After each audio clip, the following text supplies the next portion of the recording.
नमस्कार दर्शक बंधु। आज हूँ अगस्ट मास 1 तारिख शुक्रवार। आज दिन जाकर टॉप 20 गुरुत्वपूर्ण खबर उपर आसतु नजर पकाइबा। वीडियो को शेष पर्यंत देखंतु। मात्र किछि समय मध्य जानिपर आज दिन संपूर्ण खबर। ता पूर्व चैनल नुआ थिले चैनल को सब्सक्राइब करी रखंतु। एमिति प्रतिदिन लाटेस्ट न्यूज सर्वप्रथम देखिबा पई तेबे आसतु संपूर्ण खबर उपर नजर पकाइबा। आजिर प्रथम खबर, उपमुख्यमंत्री प्रभाती परिडा कड़ा चेतावनी। कहले राज्यर प्रति college ICC committee. ICC committee न कले कर्तृपक्ष दरमा बंद। मास भितर सब कॉलेज रे आईसीसी कमिटी करने को लक्ष्य रखिंट सरकार। यही कमिटी न कले दरमा बंद करने को निर्देश देले उपमुख्यमंत्री। से आहरी मध्य कहते जो माने भूल अभियोग करुछंती पोक्सो एक्ट अनुसार सेमानक उपरे कड़ा कार्यानुष्ठान नियाजिबो। तेणु पोक्सो एक्ट बाबद लोकसभा भवन आरंभ होइतिबा सचेतन कार्यक्रम आगको ब्लॉक स्तर में मध्य हेबो। सेपटे बालेश्वर घटना पर सरकार यह पदक्षेप नहीं। निष्पत्ति को विभिन्न महल में स्वागत करा शिक्षानुष्ठान गुड़िकर महिला कर्मचारी और छात्री मानक एक सुरक्षित वातावरण सृष्टि हो पार आशा कर जो माने मिथ्या अभियोग आणिबे सेमानक विरोध में कड़ा कार्यानुष्ठान हेबो बोली सरकार स्पष्ट करिसेंती। परवर्ती खबर, राष्ट्रपति डोनाल्ड ट्रंप भारत पर लगाइले 25% शुल्क। अमेरिका राष्ट्रपति डोनाल्ड ट्रंप भारत प्रति कठोर आभिमुख्य ग्रहण कर 25% शुल्क लगाई। आज यह लागू कर ट्रंप ही आभिमुख्य आगामी दिन में अमेरिका को भारतर रप्तानी गुरुतर प्रभावित होगा आशंका सृष्टि होती। ट्रंप शुल्क उपर वाणिज्य और शिल्प मंत्रालय प्रतिक्रिया दे कही जे द्विपाक्षिक वाणिज्य कारोबार उपर कुप्रभाव पकाइब। आउ विशेषकर ट्रंप टैरिफ 6टी सेक्टर को प्रभावित करिबो। एही 6टी सेक्टर हेउची टेक्नोलोजी, फार्मा, टेक्सटाइल, रत्न आभूषण, इलेक्ट्रोनिक्स और समुद्र उत्पाद। परवर्ती खबर, उच्च शिक्षा विभाग कड़ा निर्देश। सी बक्स पोर्टाल अपलोड हेब यौन निर्यातना अभियोग। सेपटे बालेश्वर में कॉलेज छात्री आत्मदाह घटना पर राज्य सरकार नहीं बड़ पदक्षेप। शिक्षानुष्ठान निर्यातना संपर्कित अभियोग ग्रहण एवं यार समाधान सुनिश्चित करने सी बक्स पोर्टाल अपलोड पर कड़ा निर्देश देइछंती। उच्च शिक्षा विभाग पक्षर प्रकाशित विज्ञप्ति अनुसार केंद्र सरकार महिला एवं शिशु विकास मंत्रालय पक्षर विकसित सी बक्स पोर्टाल रे समस्त तथ्य अपलोड करने बाध्यतामूलक।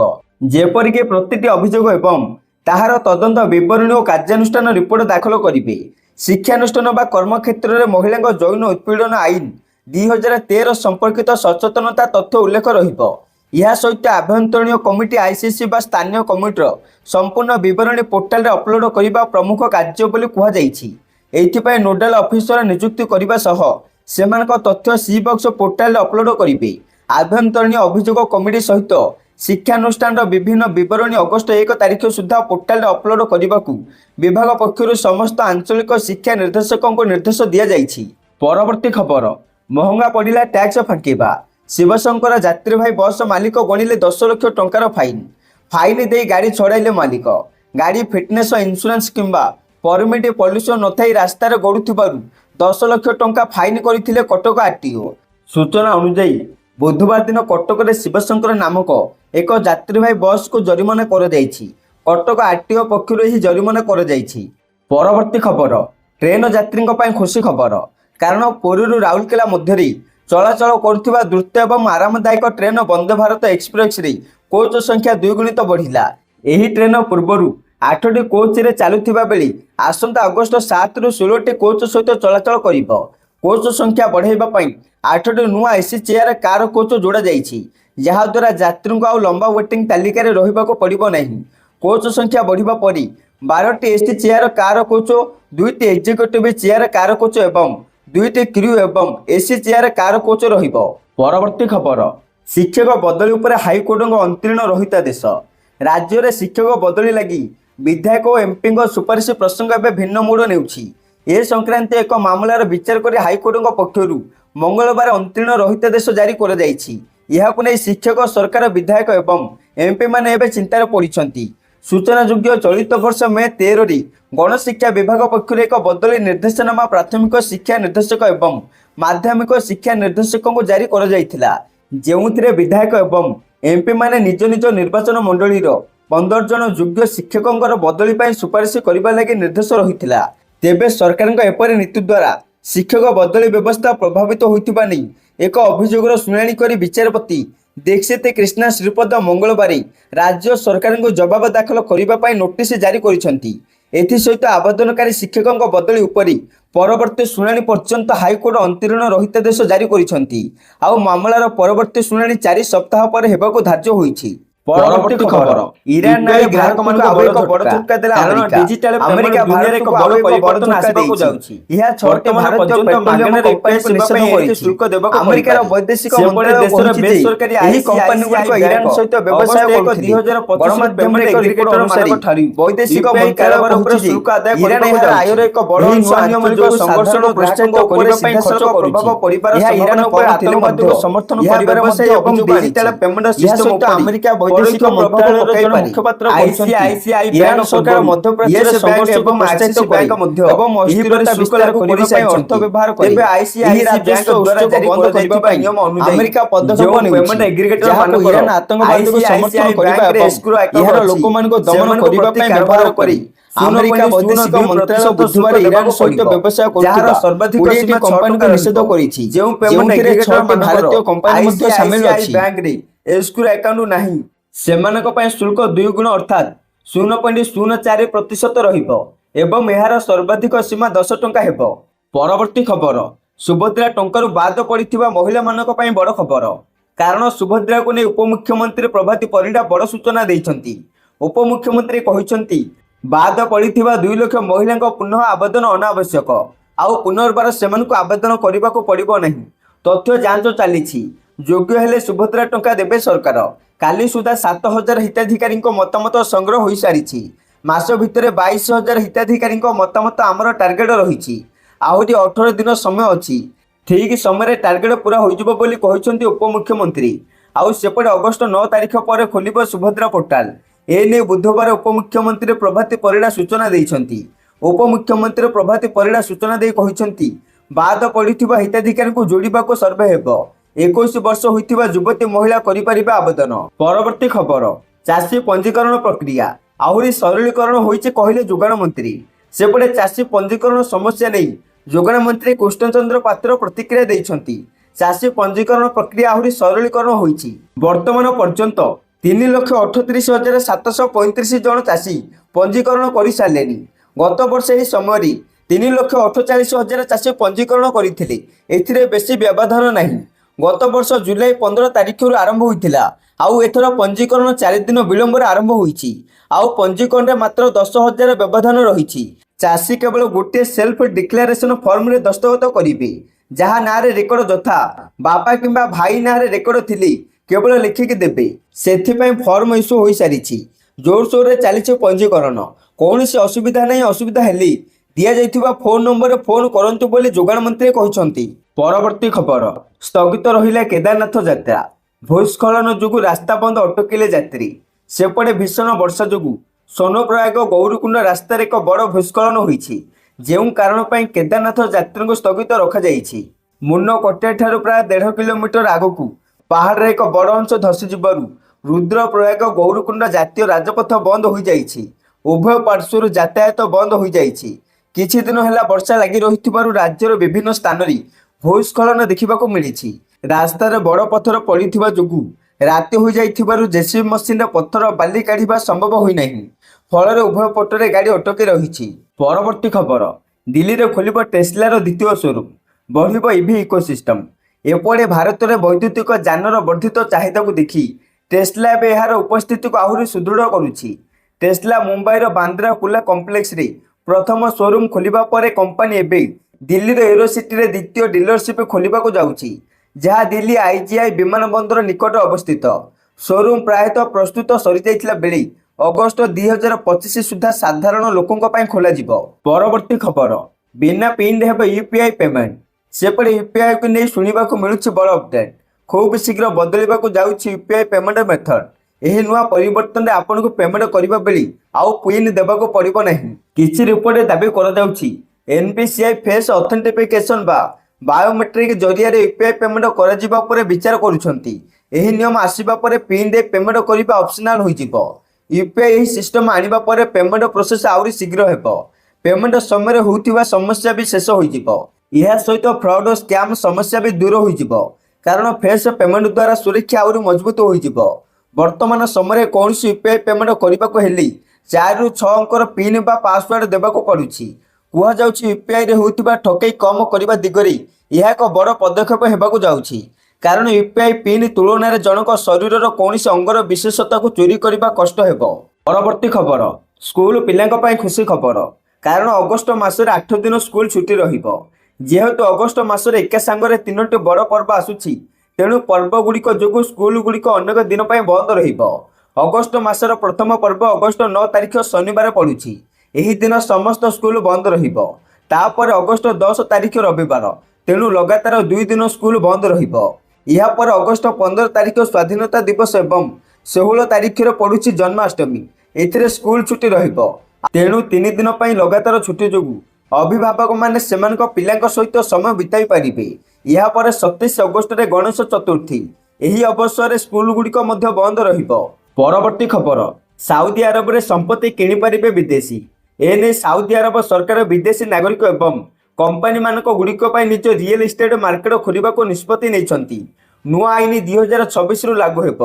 ଏହା ଅନୁସାରେ ବିଦେଶରେ ନିବେଶକ ରିୟାଦ, ଜେଦ୍ଦା ଏବଂ ଅନ୍ୟ ସ୍ଥାନରେ ସମ୍ପତ୍ତି କିଣିପାରିବେ। ଏହା ସାଉଦି ସରକାରଙ୍କ 2020 ଭିଜନର ଅଂଶ। ଏହାର ଉଦ୍ଦେଶ୍ୟ ତେଲ ଉପରୁ ନିର୍ଭରଶୀଳତା ହ୍ରାସ କରିବା ଏବଂ ଅର୍ଥ ବ୍ୟବସ୍ଥାରେ ବିବିଧତା ଆଣିବା। ଏଥିପାଇଁ ସାଉଦି ଆରବ କ୍ୟାବିନେଟ୍ ନିକଟରେ ଏହି ଆଇନକୁ ମଞ୍ଜୁର ଦେଇଛି। ରିଏଲ୍ ଇଷ୍ଟେଟ୍ରେ ସୁଧାର ଦିଗରେ ଏହା ଏକ ବଡ଼ ପଦକ୍ଷେପ ହେବ ବୋଲି ସାଉଦି ହାଉସିଂ ମନ୍ତ୍ରୀ ମଜିଦ୍ ବିନ୍ ଅବଦୁଲ୍ଲା କହିଛନ୍ତି। ଏହି ଆଇନ ରିଏଲ୍ ଇଷ୍ଟେଟ୍ରେ ନିବେଶ ବଢ଼ାଇବ ଏବଂ ସାଉଦି ସହରଗୁଡ଼ିକୁ ବୈଷୟିକ ନିବେଶ କେନ୍ଦ୍ର ବନାଇବ ବୋଲି ସେ ପ୍ରକାଶ କରିଛନ୍ତି। ତେବେ ମକ୍କା ମଦିନା ଭଳି ପବିତ୍ର ସହରରେ ପ୍ରପର୍ଟି କିଣିବା ଉପରେ କଟକଣା ରହିବ, କାରଣ ଏହାର ଧାର୍ମିକ ଏବଂ ସାଂସ୍କୃତିକ ମହତ୍ତ୍ୱ ରହିଛି। ପରବର୍ତ୍ତୀ ଖବର, ଦୁଃଖଦ ଖବର। ଘର ବାହାରେ ପଡ଼ିଗଲେ ସୁପରଷ୍ଟାର ରଜନୀକାନ୍ତ। ବର୍ଷା ହୋଇଥିଲା ବେଳେ ଖବରକାଗଜ ଆଣିବାକୁ ଯାଇଥିଲେ ଥଲାଇପା। ଖବରକାଗଜ ଆଣି ଘର ଭିତରକୁ ଆସୁଥିଲା ବେଳେ ତାଙ୍କ ଗୋଡ଼ ଖସି ଯାଇଥିଲା। ଏହାପରେ ସେ ମୁହଁ ମାଡ଼ି ତଳେ ପଡ଼ି ଯାଇଥିଲେ। ଏହାର ଏକ ଭିଡ଼ିଓ ଏବେ ଖୁବ୍ ଭାଇରାଲ ହେଉଥିଲା ବେଳେ ତାଙ୍କ ପ୍ରଶଂସକ ଚିନ୍ତା ପ୍ରକଟ କରିଛନ୍ତି। ତେବେ ଭିଡ଼ିଓରେ ଥିବା ବ୍ୟକ୍ତି ରଜନୀକାନ୍ତ ବୋଲି ଦାବି କରାଯାଉଥିଲା ବେଳେ ପ୍ରକୃତରେ ବ୍ୟକ୍ତି ଜଣକ କିଏ ତାହା ସ୍ପଷ୍ଟ ହୋଇନାହିଁ। ପରବର୍ତ୍ତୀ ଖବର, ବିଜେଡିର ବଡ଼ ଘୋଷଣା। ଓଡ଼ିଶାରେ ମହିଳାଙ୍କ ସୁରକ୍ଷା ପାଇଁ ଏକ ବଡ଼ ଆନ୍ଦୋଳନ ଆରମ୍ଭ କରିବାକୁ ଯାଉଛି ବିଜେଡି। ଦଳ ଘୋଷଣା କରିଛି ଯେ ଅଗଷ୍ଟ 1ରୁ 8 ତାରିଖ ପର୍ଯ୍ୟନ୍ତ ଦ୍ୱିତୀୟ ପର୍ଯ୍ୟାୟ ଏବଂ ଅଗଷ୍ଟ 9ରୁ ତୃତୀୟ ପର୍ଯ୍ୟାୟ ଆନ୍ଦୋଳନ କରାଯିବ। ଏହି ଆନ୍ଦୋଳନର ମୂଳ ଲକ୍ଷ୍ୟ ହେଉଛି ରାଜ୍ୟରେ ମହିଳାଙ୍କ ସୁରକ୍ଷା ସମସ୍ୟାକୁ ଆଲୋକପାତ କରିବା।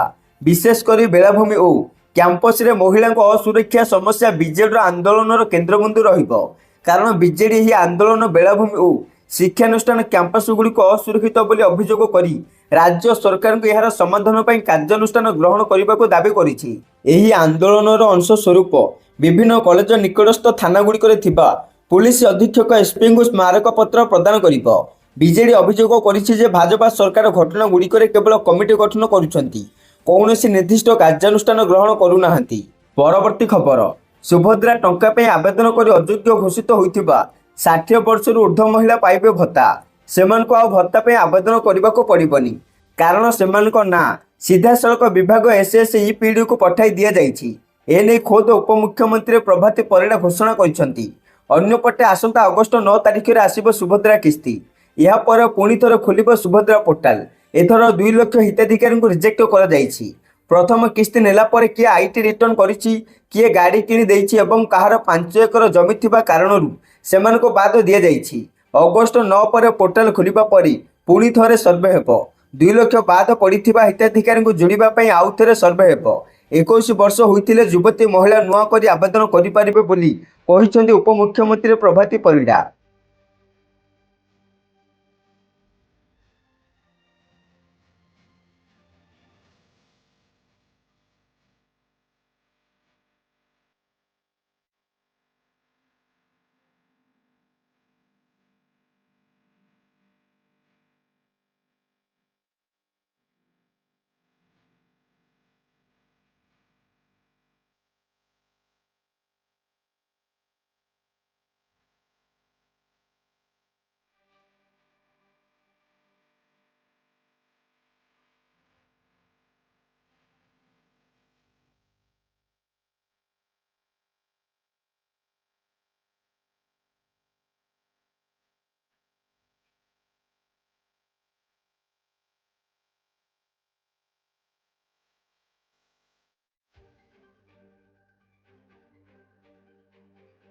ପରବର୍ତ୍ତୀ ଖବର ପୁଣି ପଦାରେ ପଡ଼ିଲା ବିଜେଡିର କଳି ଆଉ ବିଜେପି ପ୍ରତି ଥିବା ଲୁଚଛପା ପ୍ରେମ। ଆପଣମାନେ ସମସ୍ତେ ଜାଣିଛନ୍ତି ଅପରେସନ ସିନ୍ଦୁରକୁ ନେଇ ଏବେ ସଂସଦ ସରଗରମ ରହିଛି। ଆଉ ଏହି ପ୍ରସଙ୍ଗକୁ ନେଇ ପଦାରେ ପଡ଼ିଛି ବିଜେଡିର କଳି।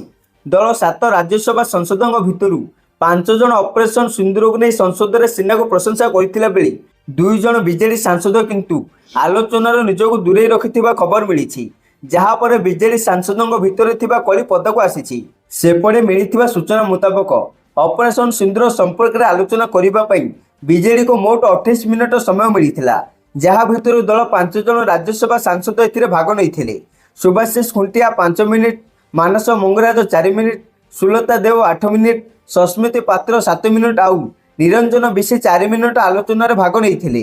ହେଲେ ଦଳର ଅନ୍ୟ 2 ସାଂସଦ ଦେବାଶିଷ ସାମନ୍ତରାୟ ଏବଂ ମୁନ୍ନା ଖାନଙ୍କୁ କିନ୍ତୁ ଏହି ଆଲୋଚନାରେ ଭାଗ ନେବାକୁ ଦଳ ପକ୍ଷରୁ ସୁଯୋଗ ଦିଆଯାଇନଥିବା ସୂଚନା ମିଳିଛି। ହେଲେ ଏ ପଛର କାରଣ କ'ଣ ହୋଇପାରେ? କାହିଁକି ବିଜେଡି ଏହି 2 ସାଂସଦଙ୍କୁ ଆଲୋଚନାରେ ଭାଗ ନେବାକୁ ସୁଯୋଗ ମିଳିଲାନି? ନା ଜାଣି 2 ସାଂସଦ ଆଲୋଚନାରେ ଭାଗ ନେଲେନି? ତାକୁ ନେଇ ଏବେ ବଢ଼ିଛି ଚର୍ଚ୍ଚା ଆଲୋଚନା। ପରବର୍ତ୍ତୀ ଖବର କୃଷକ ରେଳବାଇ ପାଇଁ କ୍ୟାବିନେଟର ବଡ଼ ଘୋଷଣା। ସେପଟେ ମୋଦି କ୍ୟାବିନେଟ ଚାଷୀ ଏବଂ ରେଳବାଇ ସହିତ ଜଡ଼ିତ 6ଟି ପ୍ରମୁଖ ନିଷ୍ପତ୍ତି ନେଇଛି। କେନ୍ଦ୍ରମନ୍ତ୍ରୀ ଅଶ୍ୱିନୀ ବୈଷ୍ଣବ କହିଛନ୍ତି ଯେ ଏନସିଡିସି ଜାତୀୟ ସମବାୟ ବିକାଶ ନିଗମର ପାଣ୍ଠି ବୃଦ୍ଧି କରାଯାଇଛି। 94% ଚାଷୀ ଏହା ସହିତ ଜଡ଼ିତ ଥିବାରୁ ଏହା ସେମାନଙ୍କ ଉପରେ ସକାରାତ୍ମକ ପ୍ରଭାବ ପକାଇବ। ଏଥିପାଇଁ କ୍ୟାବିନେଟ 2000 କୋଟି ଟଙ୍କାର ଆର୍ଥିକ ସହାୟତା ଦେଇଛି।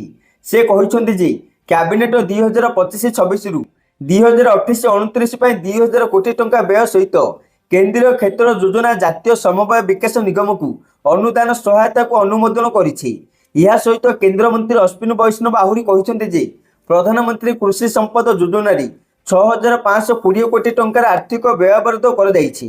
ପରୀକ୍ଷାଗାର ଏବଂ ଭିତ୍ତିଭୂମି ସୁବିଧା ପାଇଁ 1000 କୋଟି ଟଙ୍କାର ଅତିରିକ୍ତ ସହାୟତା ଘୋଷଣା କରାଯାଇଛି। ଏହା ଅଧୀନରେ ଖାଦ୍ୟ ପରୀକ୍ଷାଗାର ଏବଂ ବିକିରଣ ୟୁନିଟ୍ ସ୍ଥାପନ କରାଯିବ। କେନ୍ଦ୍ରମନ୍ତ୍ରୀ ଆହୁରି କହିଛନ୍ତି ଯେ ଗତ 11 ବର୍ଷ ମଧ୍ୟରେ ଖାଦ୍ୟ ପ୍ରକ୍ରିୟାକରଣ ଦ୍ୱିଗୁଣିତ ହୋଇଛି। ଏହା ସହିତ ସରକାର ଏକ ପ୍ରମୁଖ ରେଳ ପ୍ରକଳ୍ପ ଘୋଷଣା କରିଛନ୍ତି। ଇଟାରସିରୁ ନାଗପୁର ପର୍ଯ୍ୟନ୍ତ 4ର୍ଥ ଲାଇନକୁ କ୍ୟାବିନେଟ ମଞ୍ଜୁରୀ ଦେଇଛି। 3ୟ ଲାଇନ ଉପରେ କାମ ଚାଲିଛି ଏବଂ ଆଜି 4ର୍ଥ ଲାଇନକୁ ଅନୁମୋଦନ କରାଯାଇଛି। ପରବର୍ତ୍ତୀ ଖବର ଭାରତୀୟ ପୁଞ୍ଜି ବଜାରରେ ଟ୍ରମ୍ପଙ୍କ ଟାରିଫ ଝଡ଼। କାରଣ ଡୋନାଲ୍ଡ ଟ୍ରମ୍ପ ଟାରିଫ ଘୋଷଣା ପରେ ଖସିଲା ସେୟାର ମାର୍କେଟ। ସେନ୍ସେକ୍ସ 600 ପଏଣ୍ଟରୁ ଅଧିକ ଓ ନିଫ୍ଟି 150 ପଏଣ୍ଟରୁ ଅଧିକ ହ୍ରାସ ପାଇଛି। ଆମେରିକା ରାଷ୍ଟ୍ରପତି ଡୋନାଲ୍ଡ ଟ୍ରମ୍ପ ଭାରତକୁ ଆମଦାନୀ ହେଉଥିବା ସମସ୍ତ ଉତ୍ପାଦ ଉପରେ 25% ଟିକସ ଲାଗୁ ନେଇ ଘୋଷଣା କରିବା ପରେ ଏହାର ସିଧାସଳଖ ପ୍ରଭାବ ଭାରତୀୟ ସେୟାର ବଜାର ଉପରେ ପଡ଼ିଛି। ଆଜିଠାରୁ ନୂଆ ଟାରିଫ ଲାଗୁ ହେବ। ରୁଷରୁ ଭାରତର ତୈଳ ଆମଦାନୀ ଏବଂ ଦୀର୍ଘ ଦିନ ଧରି ରହିଥିବା ବାଣିଜ୍ୟିକ ପ୍ରତିବନ୍ଧକକୁ ଦୃଷ୍ଟିରେ ରଖି ଏହି ପଦକ୍ଷେପ ନେଇଛି ଟ୍ରମ୍ପ। ସେପଟେ ଟିକସକୁ ନେଇ ନିବେଶକଙ୍କ ମଧ୍ୟରେ ଚିନ୍ତା ବଢ଼ିଯାଇଛି। ପରବର୍ତ୍ତୀ ଖବର ବିଭାଗୀୟ ଫାଇଲରେ ଗତି ବଢ଼ାଇବେ ସରକାର। ସବୁକିଛି ହେବ ଅନଲାଇନରେ। ରାଜ୍ୟ ସରକାର ବିଭାଗୀୟ ଫାଇଲ କାମରେ ପୁରୁଣା କାଳିଆ ଢାଞ୍ଚା ବଦଳାଇବେ। ଅନଲାଇନରେ ଫାଇଲ କାମକୁ ତ୍ୱରାନ୍ୱିତ କରିବେ। ଏପରିକି ଫାଇଲ କେଉଁଠି ଅଟକିଛି ତାହା ମଧ୍ୟ ଜାଣିପାରିବେ। ଏଥିପାଇଁ ସବୁ ଫାଇଲ ଓ ଚିଠି ଓସ୍ୱାସିରେ ପଠାଇବାକୁ ସରକାର ନିଷ୍ପତ୍ତି ନେଇଛନ୍ତି। ଫାଇଲକୁ ଅନୁଧ୍ୟାନ କରିବାକୁ ଆର୍ଟିଫିସିଆଲ ଇଣ୍ଟେଲିଜେନ୍ସ ଏଆଇ ବ୍ୟବହାର କରାଯିବ। ପ୍ରଶାସନରେ ଲୋକଙ୍କ ଭାଗିଦାରିତା ବଢ଼ାଇବାକୁ ପ୍ରସ୍ତୁତ ହେବ ଆମ ଶାସନ ପୋର୍ଟାଲ। ଔକାଗ ଏହାର ବିକାଶ କରିବ। ଅଗଷ୍ଟ 15 ତାରିଖ ସୁଦ୍ଧା ରାଜ୍ୟରେ ଏହି ବ୍ୟବସ୍ଥା ଆଦରିବାକୁ ସଚିବମାନଙ୍କୁ ନିର୍ଦ୍ଦେଶ ଦିଆଯାଇଛି। ପରବର୍ତ୍ତୀ ଖବର ଚାନ୍ଦିପୁରରେ ପ୍ରଳୟ କ୍ଷେପଣାସ୍ତ୍ରର 2ଟି ପରୀକ୍ଷଣ ସଫଳ। ପ୍ରଳୟ କ୍ଷେପଣାସ୍ତ୍ରର 2ଟି ପରୀକ୍ଷଣ ସଫଳ ହୋଇଛି। ଓଡ଼ିଶା ଉପକୂଳରେ ଚାନ୍ଦିପୁର ଠାରେ ଡକ୍ଟର ଏପିଜେ ଅବଦୁଲ କାଲାମ ଦ୍ୱୀପରୁ ଏହି ପରୀକ୍ଷଣ ହୋଇଥିଲା। ପ୍ରତିରକ୍ଷା ଗବେଷଣା ଓ ବିକାଶ ସଂଗଠନ DRDO ଦ୍ୱାରା ଏହି ପରୀକ୍ଷଣ କରାଯାଇଛି। ପ୍ରତିରକ୍ଷା ମନ୍ତ୍ରୀ ରାଜନାଥ ସିଂହ ଏହି ସୂଚନା ଦେଇଛନ୍ତି। ସୋମବାର ଓ ମଙ୍ଗଳବାର 2 ଦିନ ଧରି ପରୀକ୍ଷଣ କରାଯାଇଥିଲା। କ୍ଷେପଣାସ୍ତ୍ର ପ୍ରଣାଳୀର ସର୍ବାଧିକ ଏବଂ ସର୍ବନିମ୍ନ ଦୂରଗାମୀ କ୍ଷମତାକୁ ଯାଞ୍ଚ କରିବାକୁ ଏହି ପରୀକ୍ଷା ହୋଇଥିଲା। ଇଣ୍ଟିଗ୍ରେଟେଡ ଟେଷ୍ଟ ରେଞ୍ଜ ITR ବିଭିନ୍ନ ଟ୍ରାକିଂ ପ୍ରଣାଳୀ କ୍ଷେପଣାସ୍ତ୍ରର ସଫଳ ନେଇ ତଥ୍ୟ ସଂଗ୍ରହ କରାଯାଉଥିଲା। ଏହି କ୍ଷେପଣାସ୍ତ୍ର ପାରମ୍ପରିକ ଯୁଦ୍ଧାସ୍ତ୍ର ବହନ କରି ଲକ୍ଷ୍ୟଭେଦ କରିବାକୁ ସକ୍ଷମ। ପରବର୍ତ୍ତୀ ଖବର କାଉଡ଼ିଆଙ୍କ ଯାତ୍ରା ହେଲା ଶେଷ ଯାତ୍ରା। ଦୁର୍ଘଟଣାରେ ପ୍ରାଣ ଗଲା। ପରବର୍ତ୍ତୀ ଖବର 18 କାଉଡ଼ିଆଙ୍କ ଯାତ୍ରା ହେଲା ଶେଷ ଯାତ୍ରା। ଦୁର୍ଘଟଣାରେ ପ୍ରାଣ ଗଲା। ମହାଦେବ ଶିବଙ୍କୁ ଜଳ ଲାଗି କରି ଫେରୁଥିଲେ। ଦୁର୍ଘଟଣାରେ 18 ଜଣ କାଉଡ଼ିଆଙ୍କ ଯାତ୍ରା ଶେଷ ଯାତ୍ରା ପାଲଟିଛି। 20 ଜଣ ଗୁରୁତର ଆହତ ହୋଇଛନ୍ତି। ଝାଡ଼ଖଣ୍ଡ ଦେଓଗଡ଼ ମହାନପୁର ଥାନା ଅନ୍ତର୍ଗତ ଜାମୁନିଆ ଜଙ୍ଗଲରେ ଘଟିଛି ଦୁର୍ଘଟଣା। କାଉଡ଼ିଆଙ୍କୁ ନେଇ ଯାଉଥିବା ବସ୍କୁ ଏକ ଟ୍ରକ୍ ଧକ୍କା ଦେଇଥିଲା। ମଙ୍ଗଳବାର ଭୋର ପ୍ରାୟ 4ଟା ବେଳେ ଦୁର୍ଘଟଣା ହୋଇଥିଲା। ଦେଓଗଡ଼ର ବୈଦ୍ୟନାଥ ଧାମରେ ବାବା ବୈଦ୍ୟନାଥଙ୍କୁ ଜଳ ଲାଗି କରି କାଉଡ଼ିଆମାନେ ଫେରୁଥିଲେ। ଏହି ଧାମକୁ ଶ୍ରାବଣ ମାସରେ ଲକ୍ଷ ଲକ୍ଷ ଭକ୍ତ ଜଳ ଲାଗି କରିବାକୁ ଯାଇଥାନ୍ତି। ସମସ୍ତ ଡେଲିଭରି ସଂସ୍ଥାକୁ ତାଗିଦ, ଦ୍ରୁତ ଗତିରେ ଗାଡ଼ି ଚଲାଇଲେ ଏଥର ଡେଲିଭରି ବୟଙ୍କ ବିରୁଦ୍ଧରେ ହେବ କାର୍ଯ୍ୟାନୁଷ୍ଠାନ। ତେବେ ଶୀଘ୍ର ଜିନିଷ ଗ୍ରାହକଙ୍କ ନିକଟରେ ପହଞ୍ଚାଇବା ପାଇଁ ଡେଲିଭରି ବୟମାନେ ସବୁବେଳେ ଚାହିଁଥାନ୍ତି, ସେଥିପାଇଁ ଗାଡ଼ିକୁ ଦ୍ରୁତ ଗତିରେ ଚଲାଉଥାନ୍ତି। କିନ୍ତୁ ସଡ଼କ ସୁରକ୍ଷା ଆଇନ ସମସ୍ତଙ୍କ ପାଇଁ ସମାନ। ଯିଏ ଦ୍ରୁତ ଗତିରେ ଯିବ ତାକୁ ଫାଇନ ପଡ଼ିବ, କାହିଁକି ନା ସମସ୍ତଙ୍କ ପାଇଁ ଗୋଟିଏ ନିୟମ। ସଡ଼କ ସୁରକ୍ଷା ଏବେ ଚିନ୍ତାର କାରଣ ପାଲଟିଛି। ସେଥିପାଇଁ ଡେଲିଭରି ବୟମାନଙ୍କୁ ଜିନିଷ ପହଞ୍ଚାଇବା ପାଇଁ ସମୟ ସୀମା ନିର୍ଦ୍ଧାରଣ କରିବାର ଆବଶ୍ୟକତା ନାହିଁ। ଏହାକୁ ଦୃଷ୍ଟିରେ ରଖି କେନ୍ଦ୍ର ସବୁ ରାଜ୍ୟ ସରକାରଙ୍କୁ ଚିଠି ଲେଖି ଜଣାଇଛନ୍ତି।